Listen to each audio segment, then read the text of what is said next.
کیا دوسرا سوال ہم دیکھیں گے، ہم تقریباً 50 سوال کور کرنے کی کوشش کریں گے۔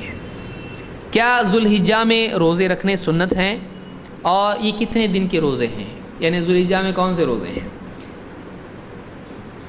اللہ کے نبی صلی اللہ علیہ وسلم کی بعض بیویوں سے یہ روایت ہے کہ ان رسول اللہ صلی اللہ علیہ وسلم کان یصوم 9 من ذی الحجہ، اللہ کے نبی صلی اللہ علیہ وسلم ذوالحجہ کے 9 دن روزہ رکھتے تھے، ذوالحجہ کے 9 دن روزہ رکھتے تھے۔ 10واں کیوں نہیں؟ 10ویں کو کیا ہوتا ہے؟ عید ہوتی ہے، اور عید کے دن روزہ رکھنا جائز ہے؟ جائز نہیں ہے۔